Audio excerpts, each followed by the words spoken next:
Micro નીડલિંગ જે છે એ ડર્માપેન through કરવામાં આવતું હોય છે અને ડર્માપેન જે છે એમાં જે આ નીડલ હોય છે, જેની અંદર નાની નાની નીડલ્સ હોય છે, એ તમારી સ્કિનની અંદર બહાર જતી હોય છે અને એના લીધે જો તમારા ઓપન પોર્સ છે કે જો તમને ખીલ પછીના ખાડા કે ડાઘા રહી ગયા હોય કે જો તમને ફાઇન લાઇન્સ રિંકલ્સ હોય કે જો તમારી સ્કિનનું ટેક્સચર ખરાબ થઈ ગયું હોય તો એની માટે આ પ્રોસિજર કરવામાં આવતું હોય છે.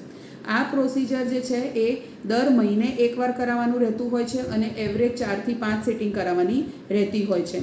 આ પ્રોસિજરમાં સૌથી પહેલાં અડધો કલાકથી પોણો કલાક અમે એક નમ્બિંગ ક્રીમ લગાડતા હોઈએ છીએ, જેથી તમારી સ્કિન બહેરી થઈ જતી હોય છે અને એના પછી આ પ્રોસિજર કરવામાં આવતું હોય છે અને છેલ્લે જે માઇક્રો ચેનલ્સ આના લીધે બની હોય છે એના થ્રુ ગ્રોથ સિરમ્સ અંદર જાય એની માટે સિરમ તમારા ફેસ ઉપર લગાડવામાં આવે છે. તો હવે આ માઇક્રો નીડલિંગ જે છે એ આ બધી વસ્તુઓમાં કઈ રીતે કામ કરે છે? તો સૌથી પહેલાં તો જે નીડલ અંદર બહાર જતી હોય છે સ્કિનમાં, તો એના લીધે જે જૂના સ્કાર્સ છે એ બ્રેકડાઉન થાય છે. બીજી વસ્તુ છે કે તમારી સ્કિનની અંદર નવું કોલેજન બને છે, નવા ગ્રોથ ફેક્ટર્સ રિલીઝ થાય છે, તો એના લીધે તમારા ટેક્સચર, ઓપન પોર્સ એ બધા સારા દેખાય છે અને તમારો જે પિગમેન્ટેશન છે એકને પછીનું એ પણ ઓછું થઈ જાય છે.